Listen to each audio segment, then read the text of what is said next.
this set up at least.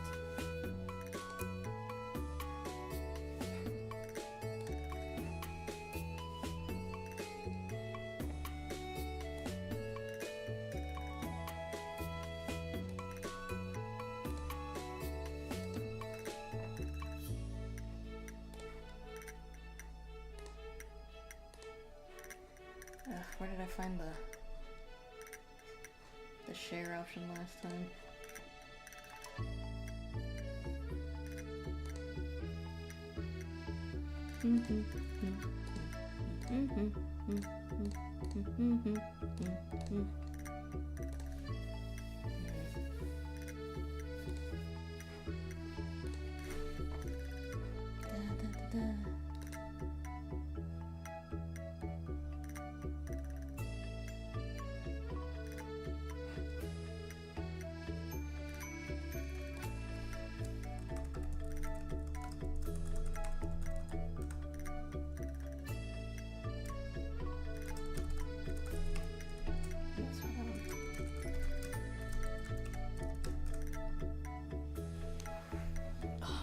Really?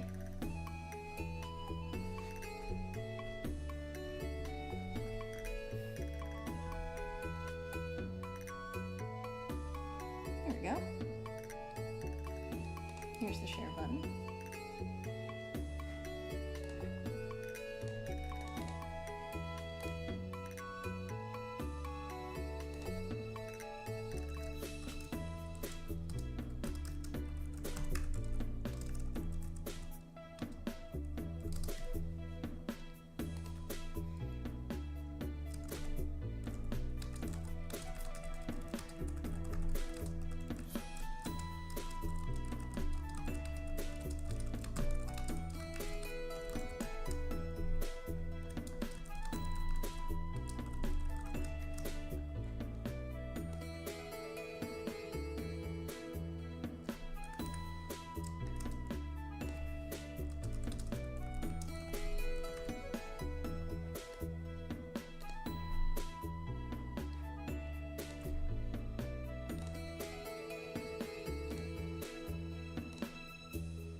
Okay, share this on the appropriate socials.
I guess we'll just leave it as is.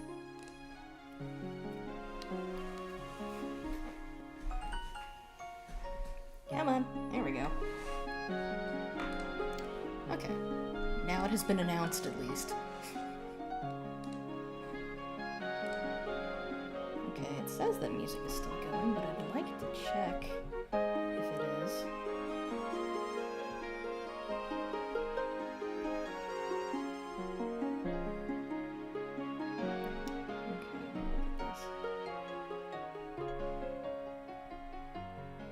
View this.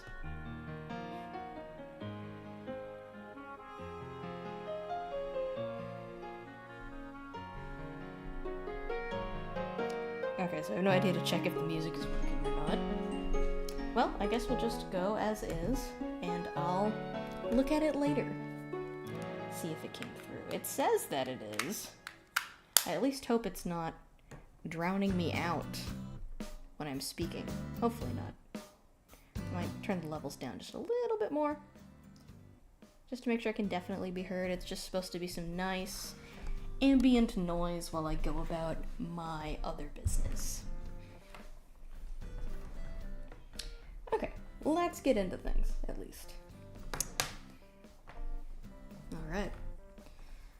So this is the same chapter that I worked on last Monday, although I've done a lot of work on it since then. Don't know if, is it visible on screen?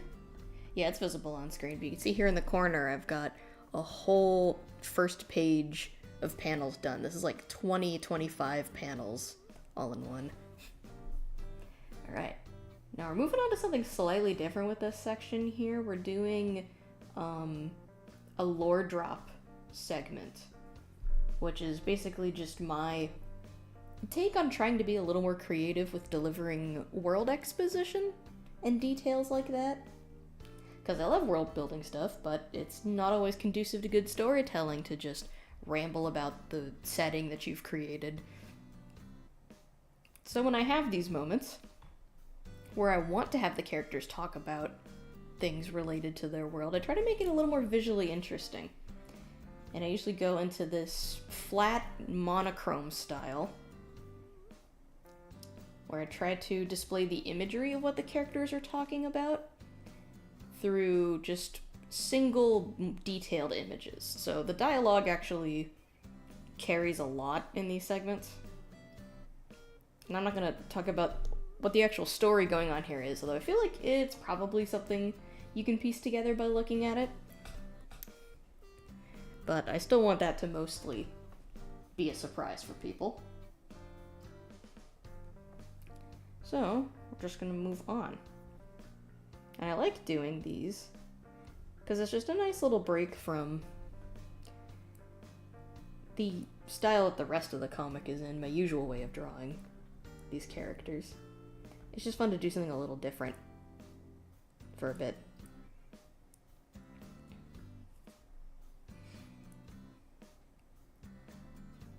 This isn't something I do super frequently in the comic. The only other moment where the comic's gone into this kind of style was in the first story, when Whackjaw was telling Shade about the pit, the land where the Scar Cats live, and where Wasp rules. If you guys remember him, the villainous Wasp from story 1. And don't worry, we haven't seen the last of those guys, trust me. They're kind of too big of a player to just leave them in that first story.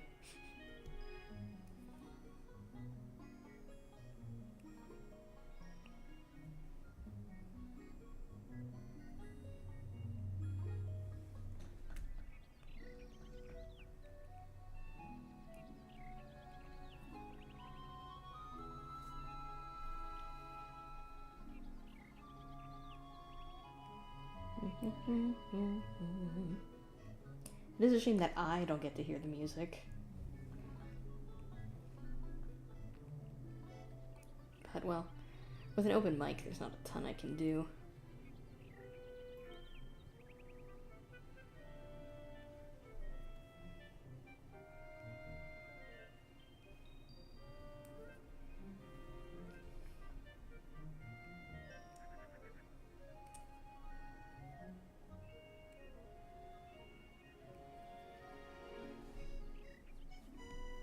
You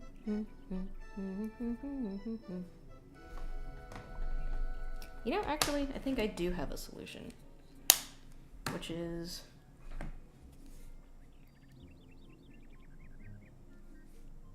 to wear headphones and play it on another device. That's not quite it.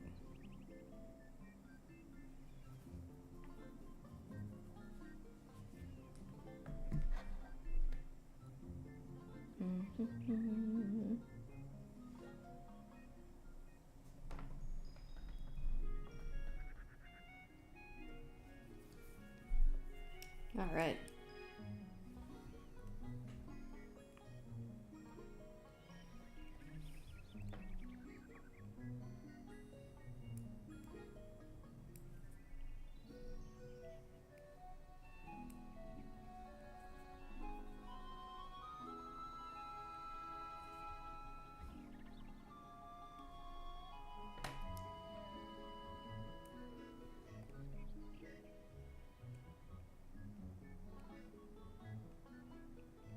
I had a streamer friend direct me to this music selection,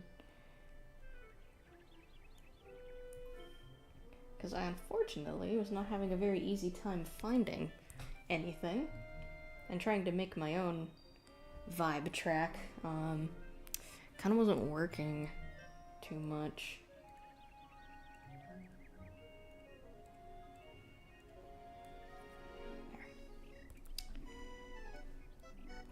So for this style, I usually like to start by making the general silhouette of whatever I'm working with, and then going back in and sort of cutting away at it.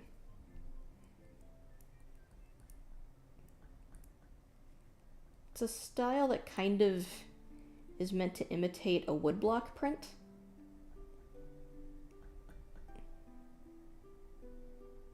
Which, to me at least, definitely gives those vibes of something being old and historic in nature.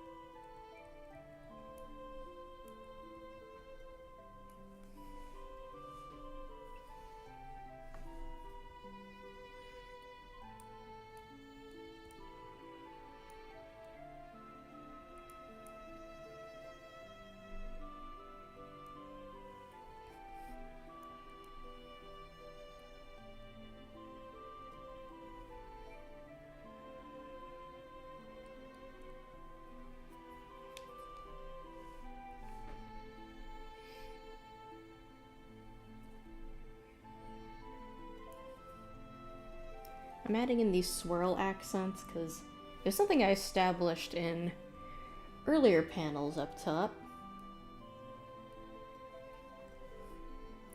This kind of swirl motif in some areas that I think further adds to that feel of this being like a hand-drawn or hand-carved illustration.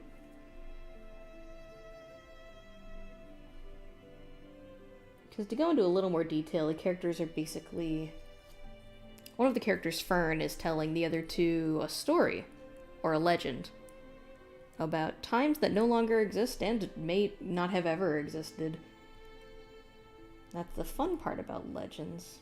Or the frustrating part, depending on who you are, but you never really know if they're real or not. If everything in them is completely accurate.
Once the detail's finished. And last is just to put a very slight gradient on it. I think gives it a little bit more depth.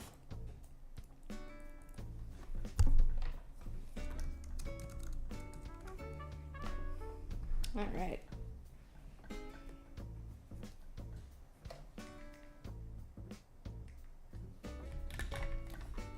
How we doing here? Okay. Stream health is good.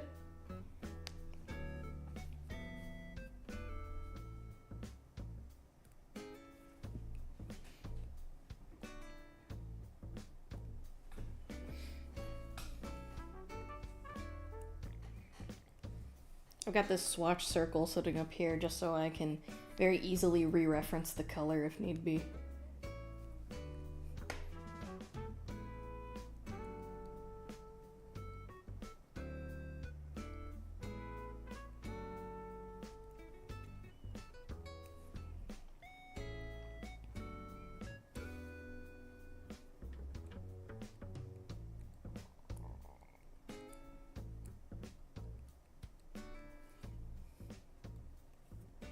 Ah, humans.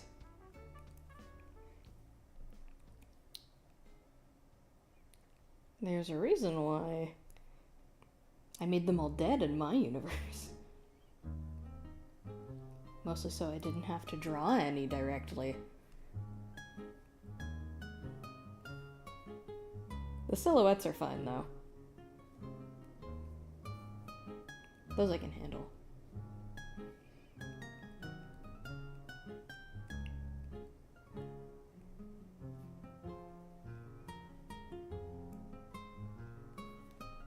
It's not that I can't draw humans, I just think animals are really my strength in terms of drawing skills.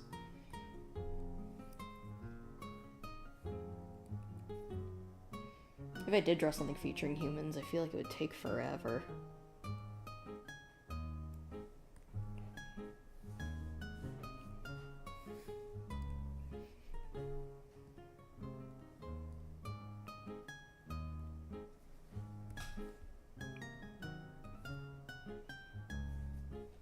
I mean, you know, like I said, it doesn't look bad.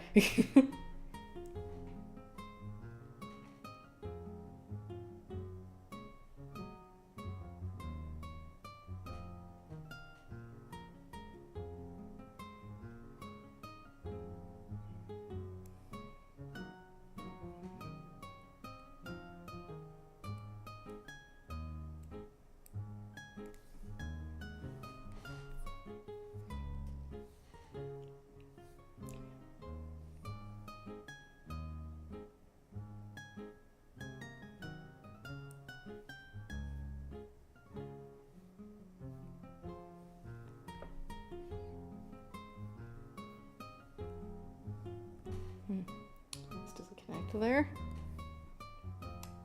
Trunk is too wide.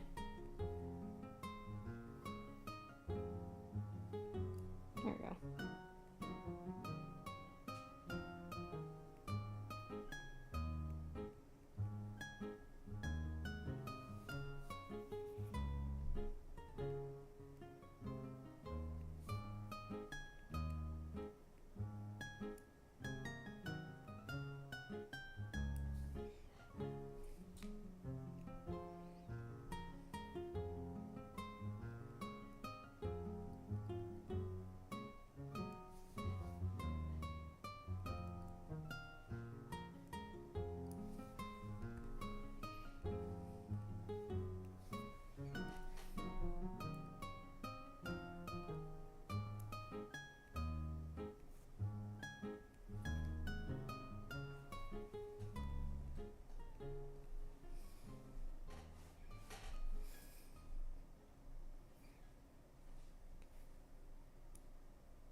like I'm not nearly as talkative this time, but, well, to be frank, there's really not a lot to talk about in regards to these segments here, because they're pretty simple, and that's the idea.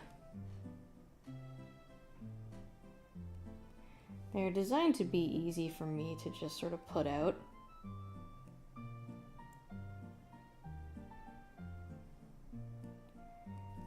Because, you know, in these parts,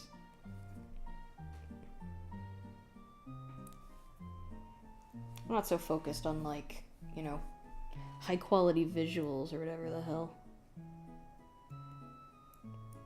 Save that for the scenes that actually take place in the current timeline.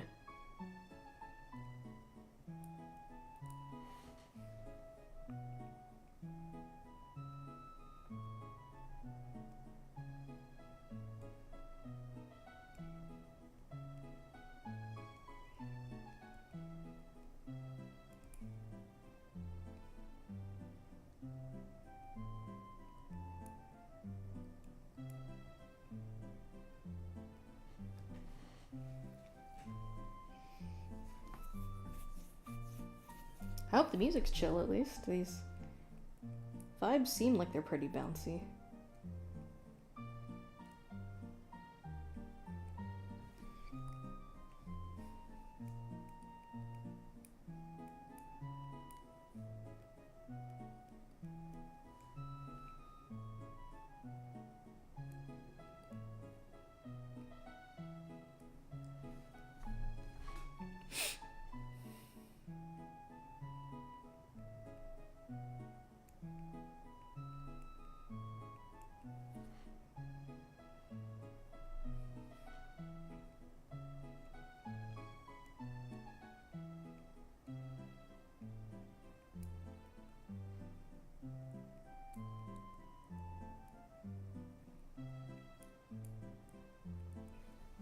I had thought to make this a fox, but I think with its size, wolf is probably better, right? Well, it's not that much bigger than the rabbit. No, I think fox still works for this creature.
Just gotta add tons of little details.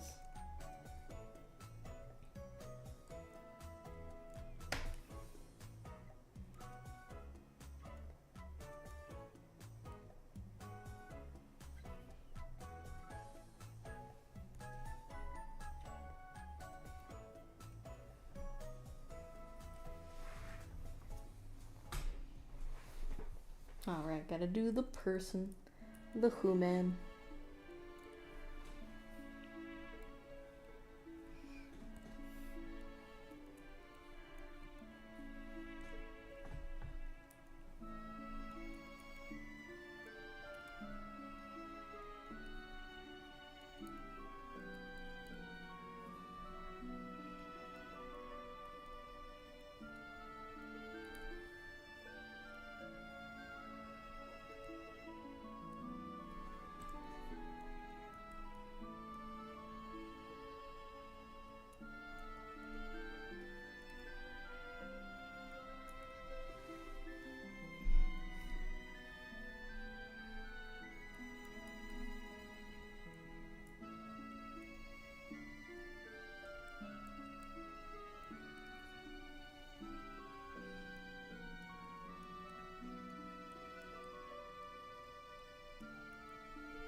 There we go.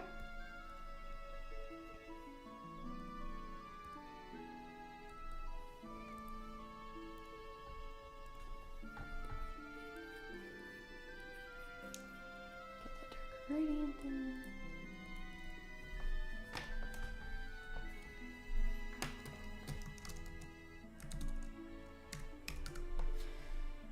Whoa.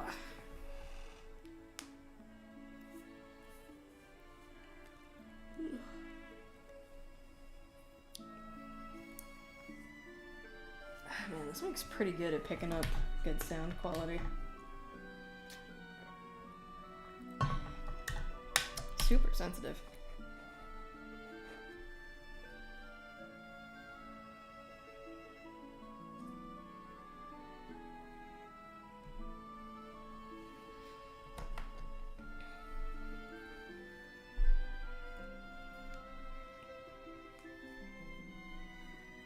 Oh, this one might be a little bit difficult. The perspective on this is, interesting. But hey, sometimes you gotta take the challenge, right?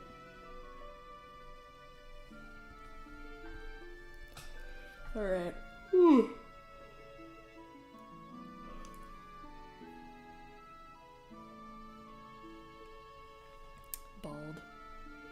Bald head ass. I'm gonna try something else to make this look a little more even. There we go. Perfect.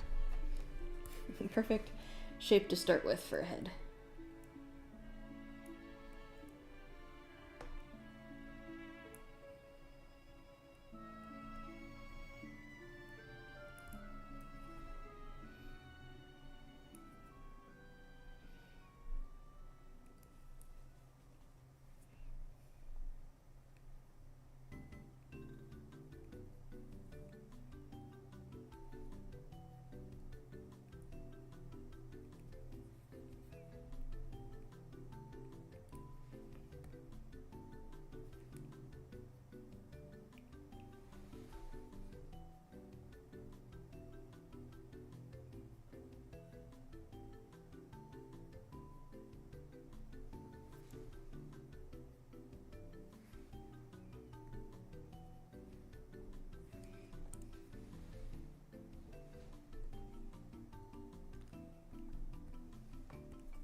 There. Oh, no. Going to make a separate layer for that.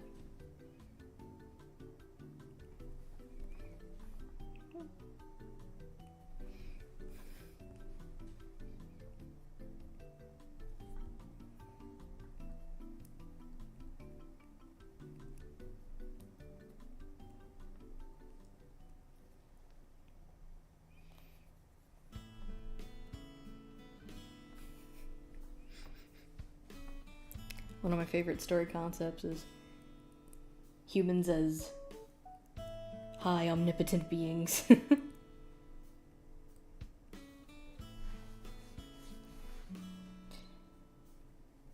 shit we do, other living creatures simply cannot comprehend.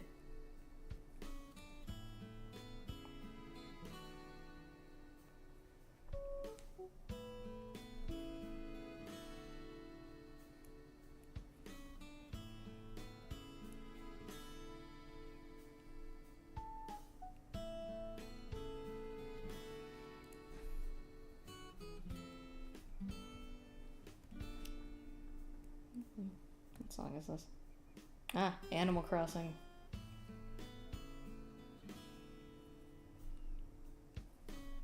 I remember when New Horizons was first coming out, during the height of pandemic on Wii, and everybody was playing it. And I'd pre-ordered the game, but I pre-ordered it for, like, home delivery through GameStop. And the damn thing didn't arrive until a week after release date, which was hella disappointing, because they didn't start shipping them out until the game actually released. So it's like, well, fuck, why'd I even pre-order it then?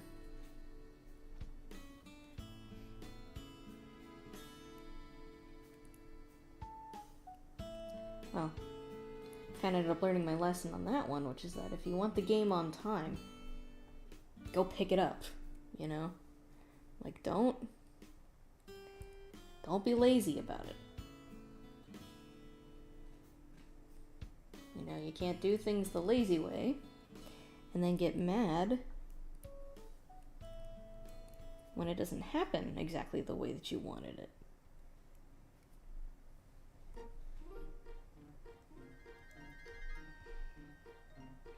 Sometimes you just gotta bite the bullet and go drive down to the physical store.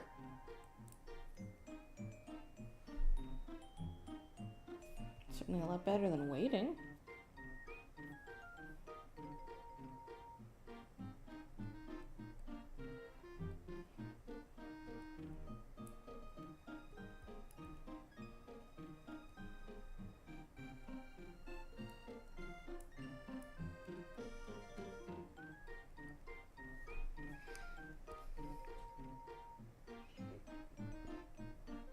Now that I have a gaming PC, just end up buying everything on Steam anyway.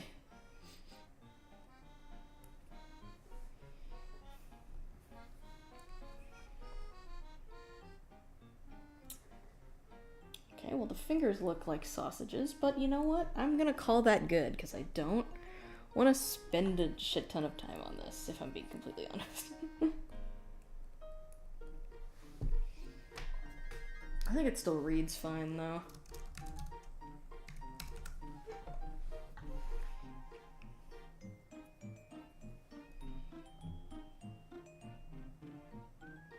This one actually might need another round of sketching just to hammer in the idea a little bit more. That's too thick.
time. 3DS Street Pass. Wow, that's that's a blast from the past right there.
Got the rabbit and the bear saying, nope, I'm out.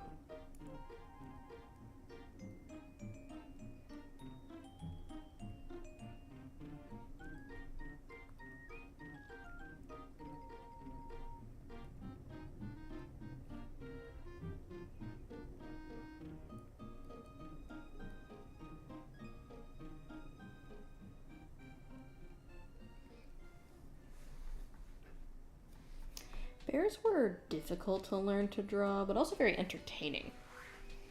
They have such interesting body shapes going on a lot of the time.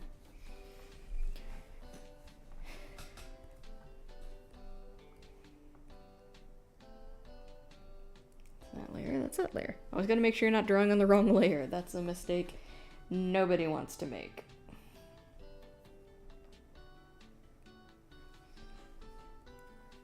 Oh, with a darker pencil.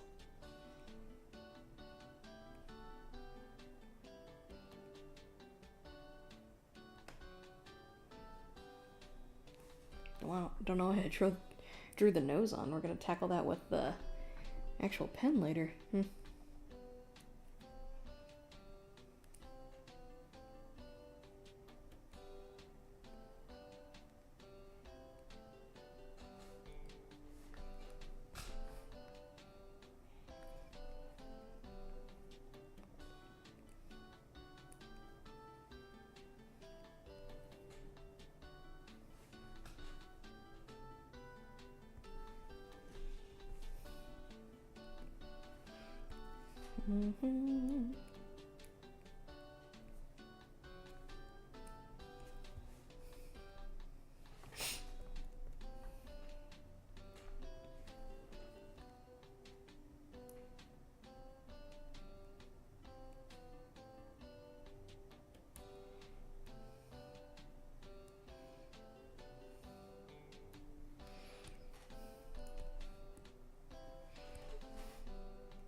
I watched a very interesting video recently about how you can tell the difference between a wolf and a dog. And not just by things like, floppy ears or curled tails, because not all dogs have those. There's a surprising number of dog breeds that really do still look a lot like wolves.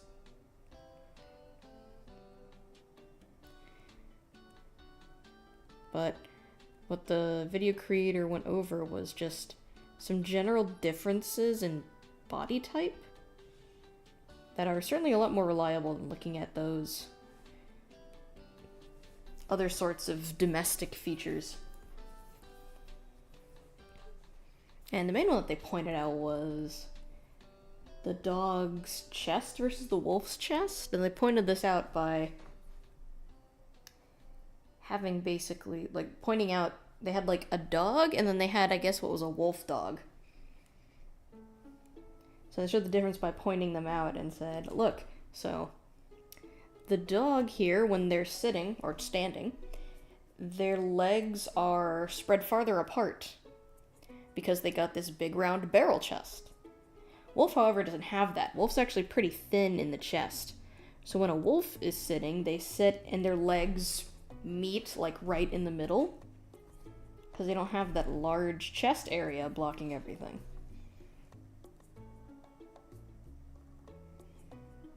And it was an interesting thing to have pointed out, because after that I started thinking back to all the dogs I've known in my life, and I was like, oh yeah, they all kind of, when they're standing, they kind of stand with their legs spread apart. And I never really thought to me why that is. It's because dogs just have those sort of very rounded chests.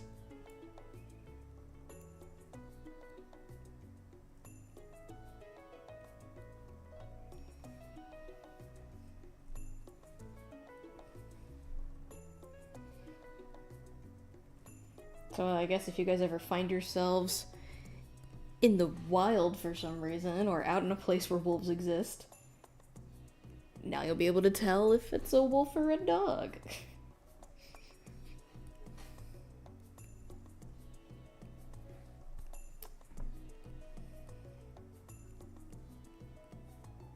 So grateful that I could teach this lovely skill to you. And I hope you guys are grateful in return, you know. I do this stuff for you guys.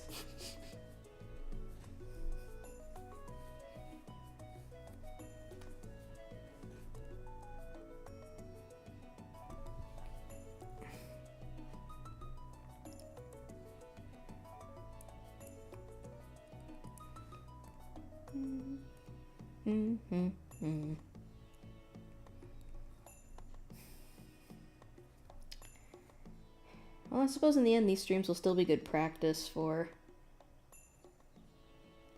when my brother and I do the Okami live streams this weekend. Now those ones will actually be public, unlike these ones.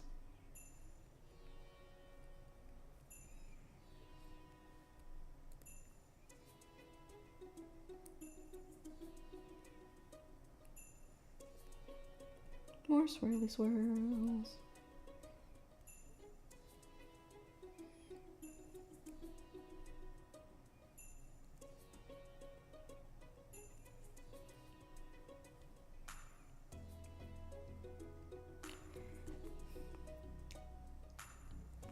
Now the art style of these segments actually is inspired from something in particular,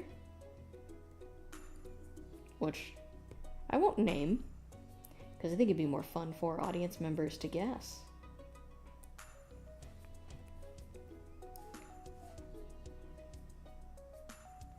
If I see anything in the chat or in the comments pointing it out, I guess you'll win a digital cookie from me. There you go.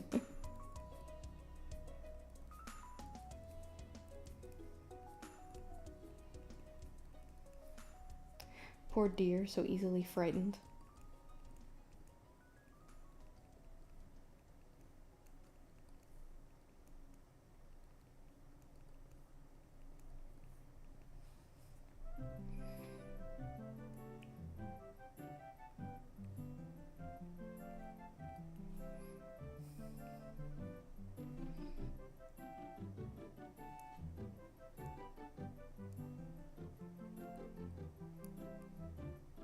Trees.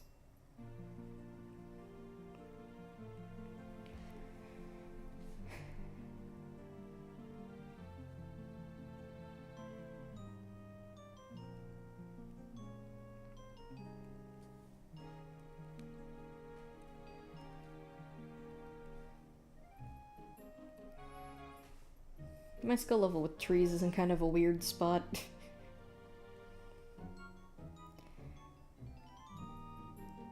Like, it's decent enough that I'll say, yeah, I can draw trees. I'm alright at drawing trees.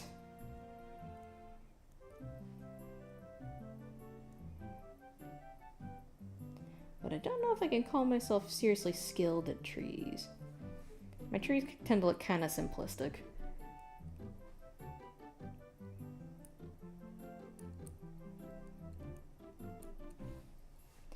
I've definitely found that getting some foliage brushes and leaf brushes really does up your game in terms of making stuff like that. Funny tail. Bunnies really get the best tails in the animal kingdom. That is no lie.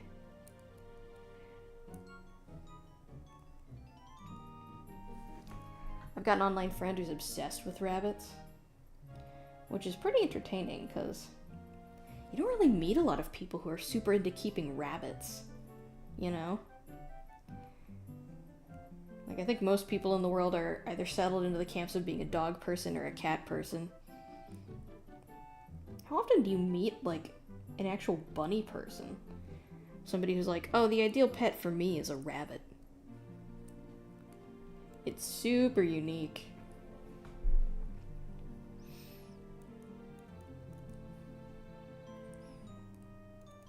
And you know, one thing I've learned from hanging around them and listening to all their rabbit keeper stories is that rabbits can be just as opinionated and full of personality as any cat or dog.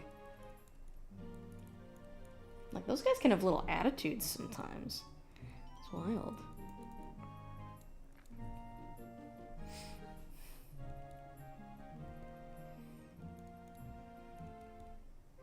Now, I know that rabbits definitely aren't for me because I've actually kept one before.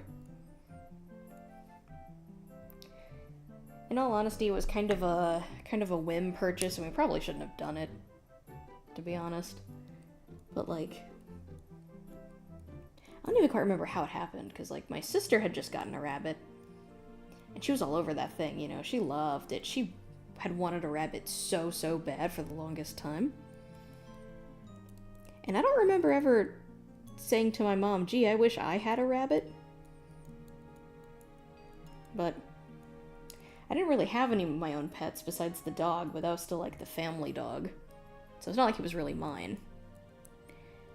And then, you know, my mom was on the animal rescue webpage that we'd found my sister's rabbit on, and she was like, hey, there's another rabbit here that needs a home.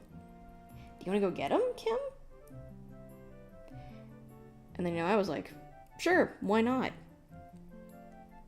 I can handle a rabbit. You know, I'd seen my sister take care of it. I knew what she had to do for it. So we got him. His name was Max. He was a long-haired white rabbit, but he had, like, these Siamese spot markings, like on a Siamese cat. So, like, his nose and a bit of his face was brown, as well as his ears and his paws, but the rest of him was white. And he was blind in one eye. He didn't need any special care for it or anything, it was just one of the eyes was like clouded over and you could see it.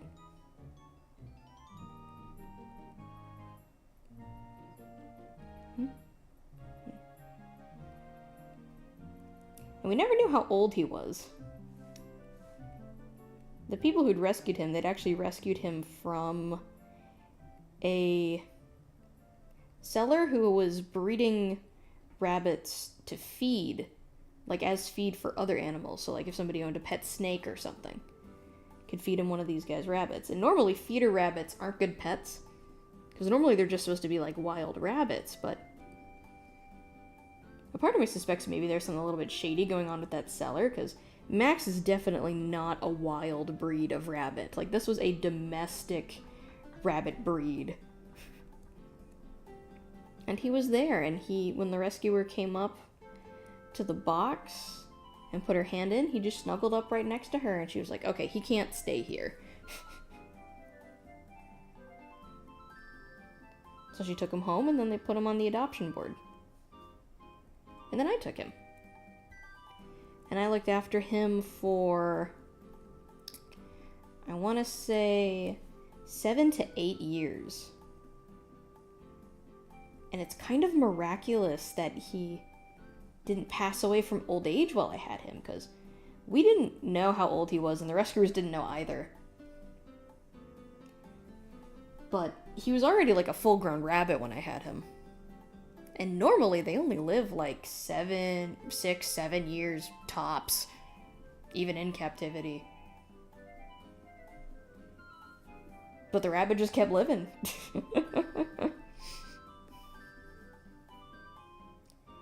I ended up giving him away, or rehoming him, I think is a better word, when I moved out to LA, because I didn't want to put the stress of travel on him.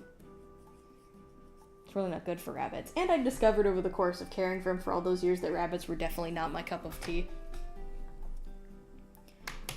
Mostly because they make so much mess. And it's because they're herbivorous. So like with carnivorous or omnivorous animals like dogs and cats, they poop on a pretty consistent schedule because of the kind of food that they eat.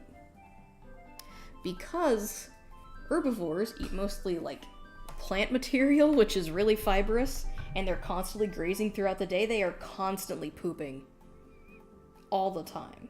I had to change that rabbit's litter box every day.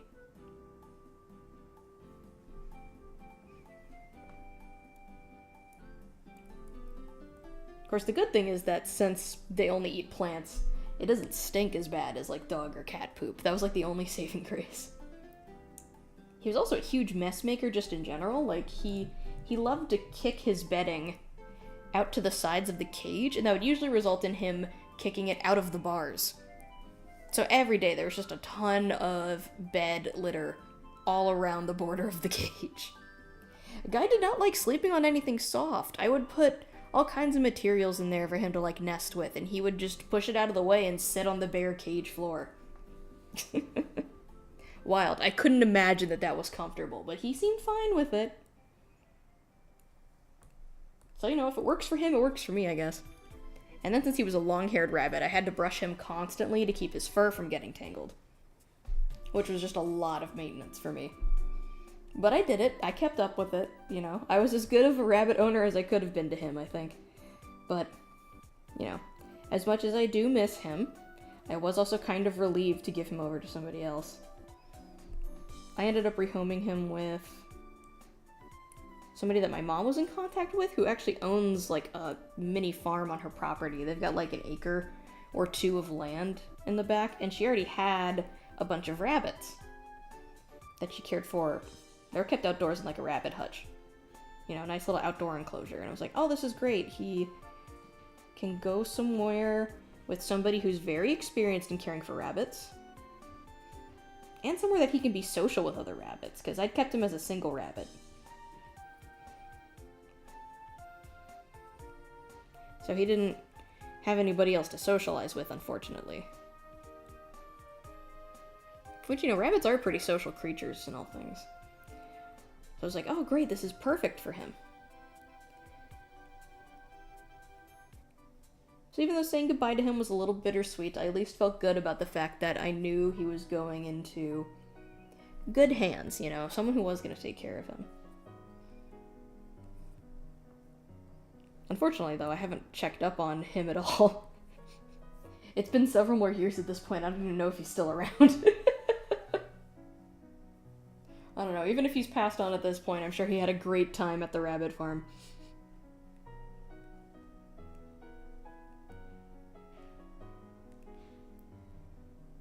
But yeah, I definitely learned that rabbits were just a little too high maintenance for me.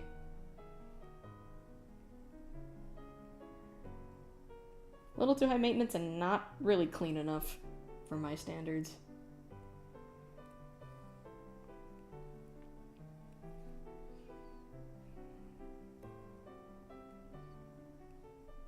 I also had to keep buying him...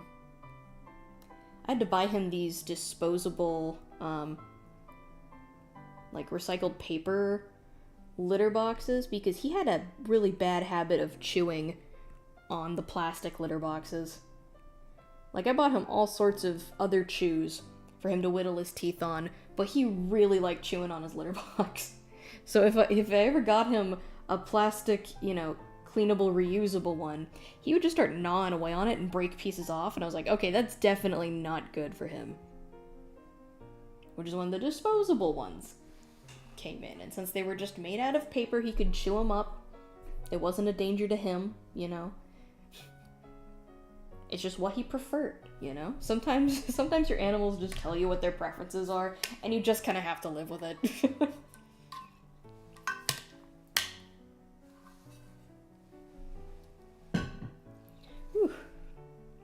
Oh wow, we're almost done, and it's only 4.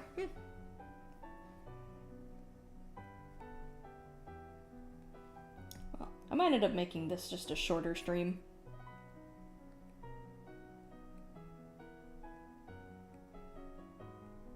This is all that I really need to have done for today anyways.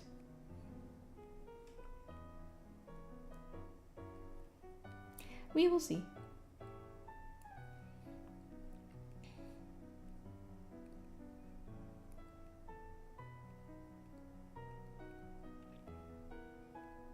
My idea with these streams is that we would just either go until I finished my quota for the day, or till 5.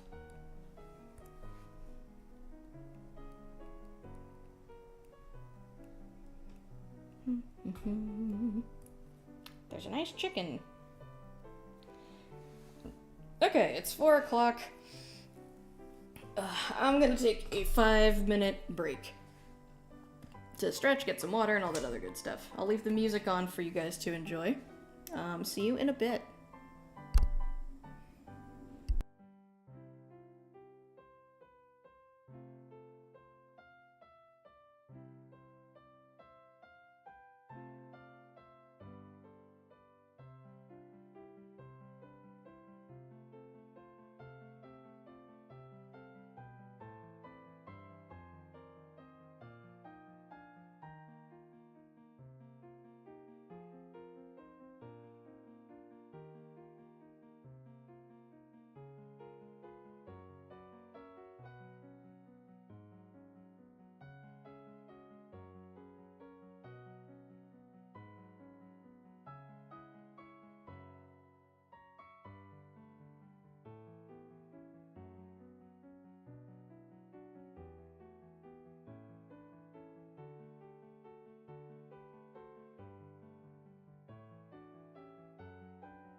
Alright, back into it.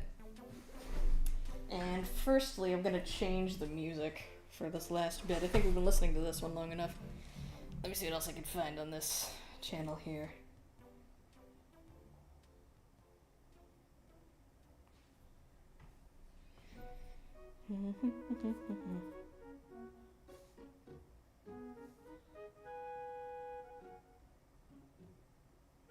Yeah, kind of the same vibe on that one.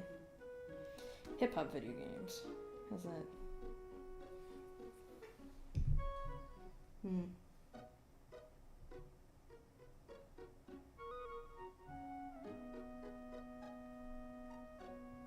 I think that's a little too high energy.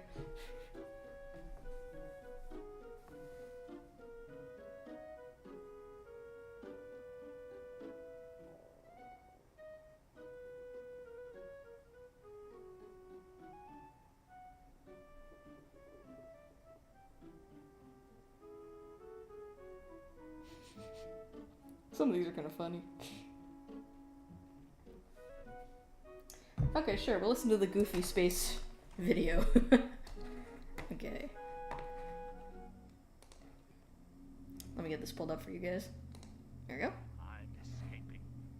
Make sure that's coming through correctly. Okay, looks like it is. I think. Okay, yeah. Yeah, it's registering on OBS as coming through. So we will leave it there.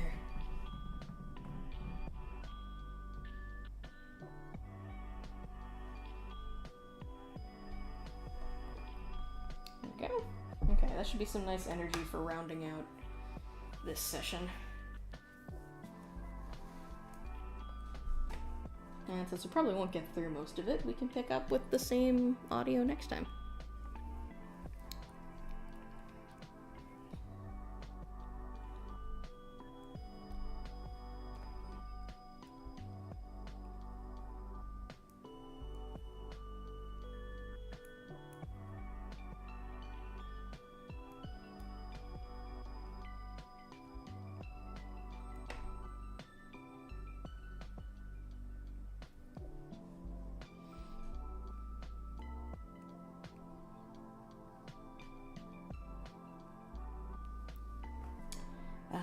Dogs.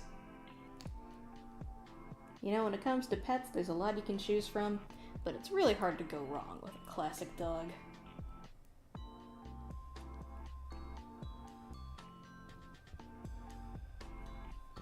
I guess that's why we've kept them around for so long. They're a tough one to beat.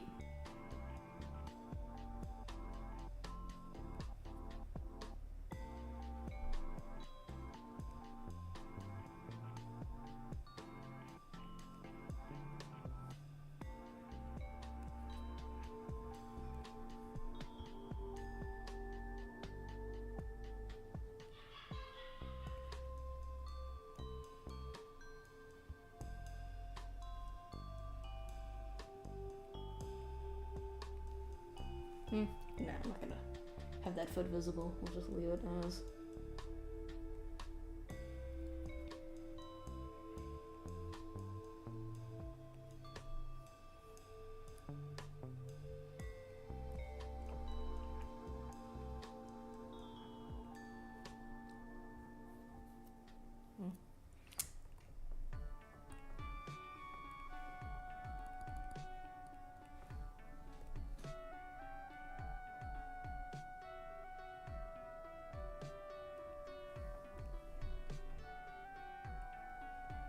There, that works.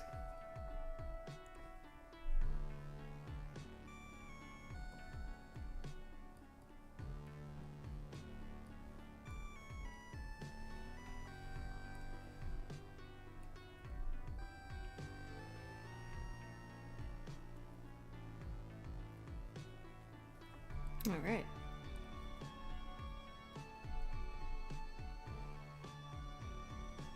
Oh, wrong layer. Wrong layer!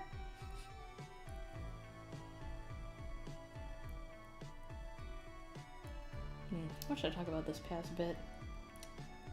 I guess I can keep talking about animals. Because if there's one thing I've become painfully aware of over the past several decades, it's just how far we've come in the realm of animal care for, like, our pets and stuff.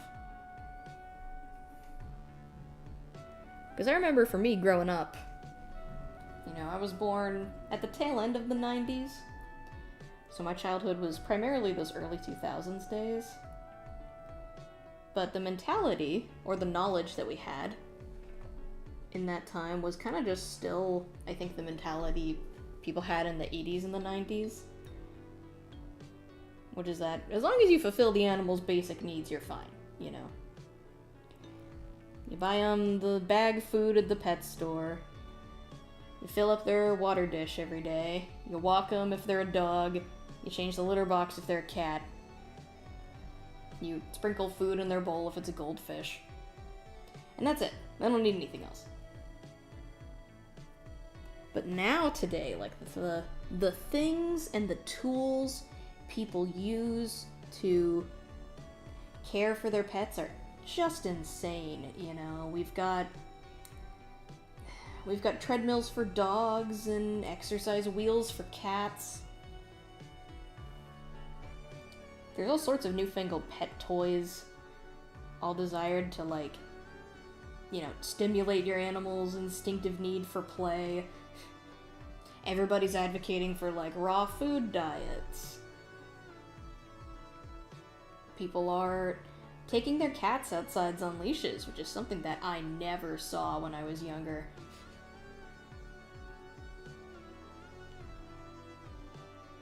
Just all these little things that we understand now, like, oh, hey, actually, you know, animals may not have the level of self-awareness that a human does, but, you know, their minds require greater stimulation than just a walk and some food in a bowl. You know, and the reason why a lot of people have these misbehaving and destructive animals is just because, well, those needs were never being met.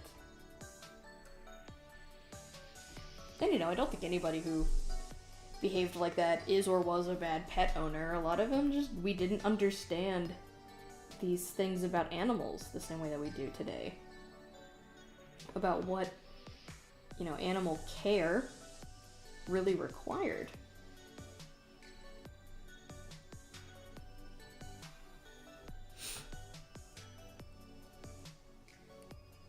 And the amount of knowledge that we have available about them today is pretty staggering compared to how it used to be.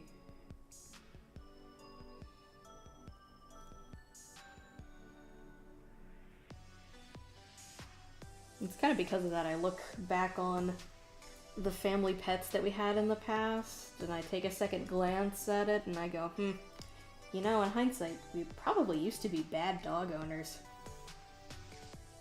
Of course, I don't think any of our dogs had, like, a poor quality of life. There's just a lot of situations that I look back on, and I'm like, we probably could have done more for them than what we did.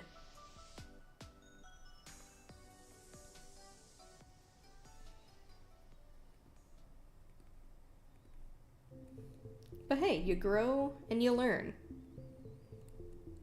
You know, you take that stuff with you into the later parts of your life and you do better next time. And I look at the dogs that my family owned, like in my high school days and in current day, although I don't have a dog, other members of my immediate family do. And I'd say we're pretty damn good dog owners now, compared to how it used to be.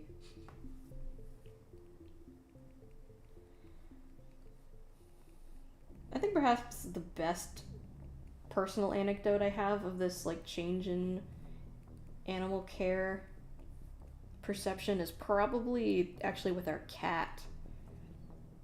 Now, this cat's actually still alive, believe it or not. Though I don't know for how much longer. She is very, very old at this point.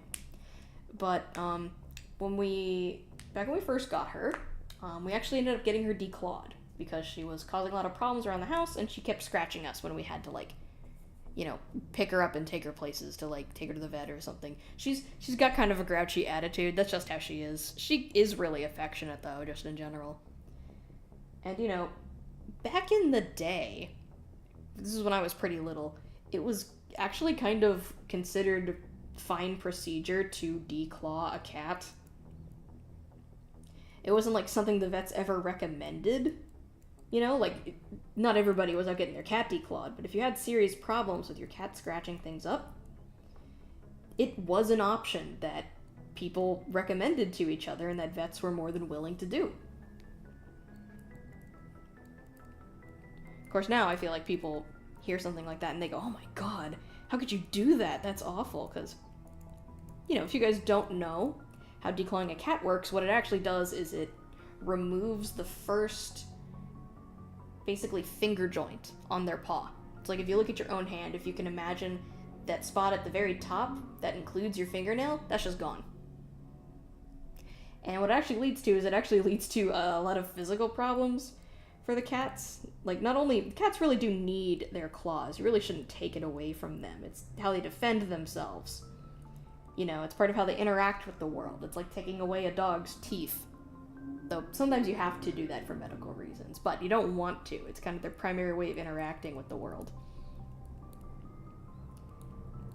And, you know, we sort of learned the lesson that declawing a cat is not a good idea firsthand, because as soon as we got our cat back from the vet's office, as soon as we let her out to start, you know, as soon as she shook off the anesthesia and she was walking around again, we instantly felt bad, because we could tell that she was uncomfortable walking around. She was not, you know, she did not seem like she was feeling stable or safe at all.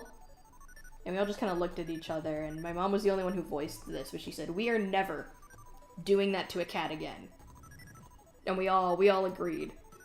That was definitely the best option. We ended up learning firsthand that day that declawing a cat is not the right thing to do.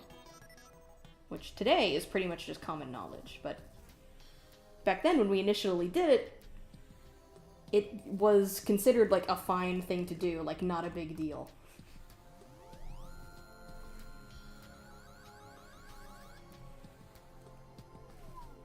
So that's kind of the biggest example that sticks out to me when I think about how animal care has changed over recent time.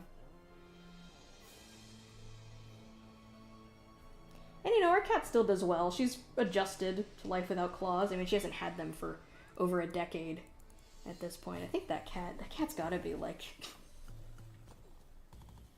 17, 18 years old. I don't remember exactly. She's enjoying retirement living with my brother in his apartment. She's just a cranky old lady who just, you know, lays around all day until she gets up to eat. Honestly, the perfect life for her. I don't think she could ask for more.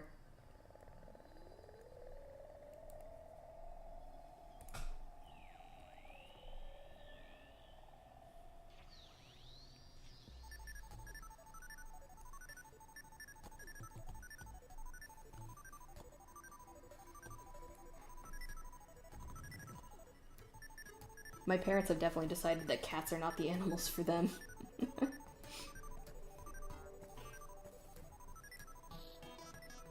You know, if I thought Max the rabbit was messy for me, our cat was absolute murder on my mom's ability to care for the house.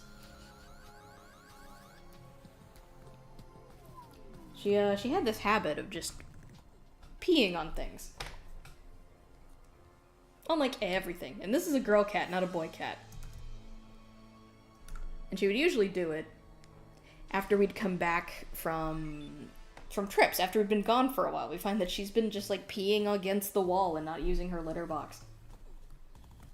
And mind you, every time that this happened, we'd get her checked out, you know, because, like, the information was out there that oftentimes cats peeing outside their litter box was a sign of, like, a urinary tract infection. Or something medical related like that, because normally cats don't go outside of their litter boxes. But every time we took her, the vets found nothing. So my mom ended up coming to the conclusion that our cat just did it because she was mad at us. Because she didn't like that we left her alone in the house for so long, with only a cat sitter to come by and check on her.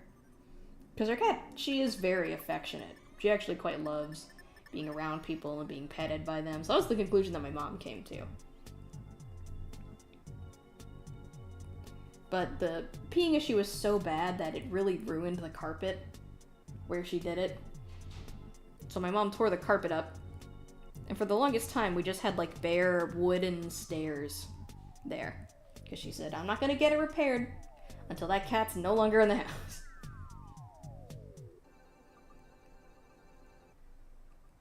Cat's alive, but she's no longer in the house.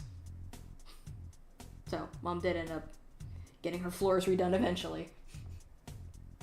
I'm still not completely convinced that it was a spite thing that she did that.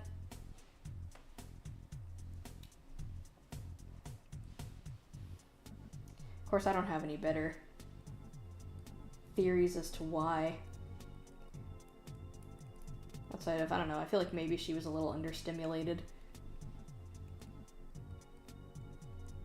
Or perhaps she felt territorially insecure. I know that's a reason why cats will pee in areas sometimes. They're trying to claim a space as theirs.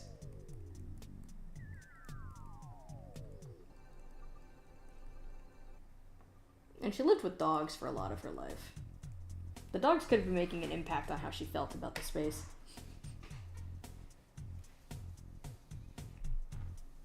Now, I guess in the end, we'll never know for sure. Because she can't exactly tell us.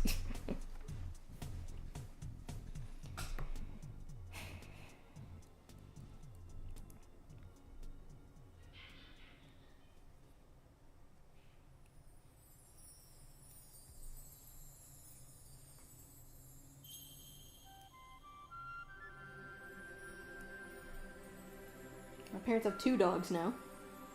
And they're pretty resolute in the fact that they'll never get a cat. I've floated possibly getting a cat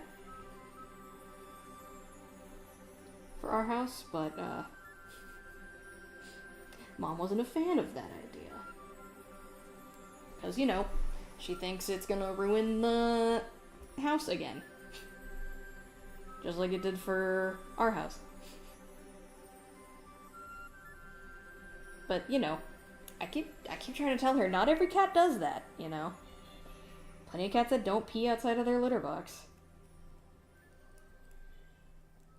Just because we get a cat is not a guarantee that it's going to do the exact same things that our cat did.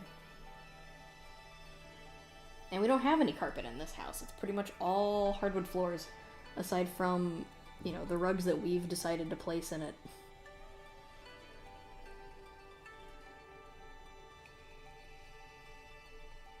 But she remains stalwart about it, and, well, truth is, I don't think we're really in the place financially to have a pet of any kind yet. Because owning pets is an expensive thing, you know. They make life fun, but who do they drain the bank account when they want to?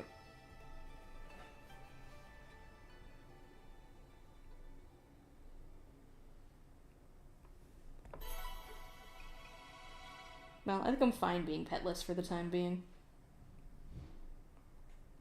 I was pretty close with our family dog. Back in the day, I was kind of the one that took over primary care for him. I was the one who walked him, fed him, changed his water, played with him, took him places, bought him things. He kind of he was my little guy, you know? Even though it was technically the whole family's responsibility. He was primarily mine. Which I quite enjoyed. And when he passed away, like 2 years after I graduated from college, I was distraught after that. I couldn't even handle the idea of having another dog that soon. I mean, it was years before I even felt like I might want to get a cat or something.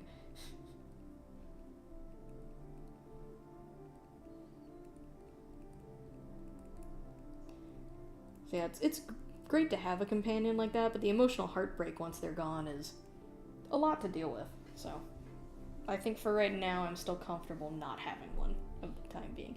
It's like it'd be a nice to have, it's not an I really want this, though.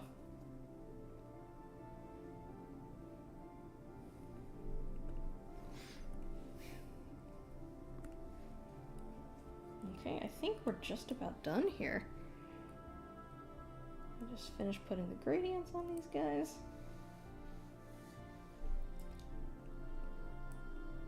Put that up in one more layer here. Frame 17. Whew! Okay, that's actually the end of this page here. There's the full thing for you guys to look at. I've still got half a page left of other panels here.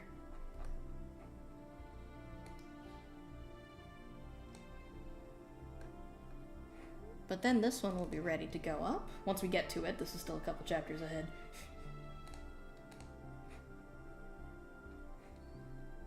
But yeah, that's this week's production stream.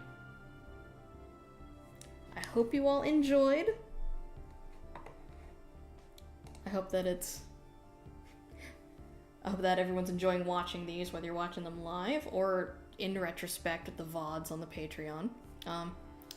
Yeah, once again, before I go, I just want to say thank you all so much for being here, for subscribing, supporting me, supporting the webcomic, and I'll see you guys this Saturday with the next episode for Where the Strays Roam.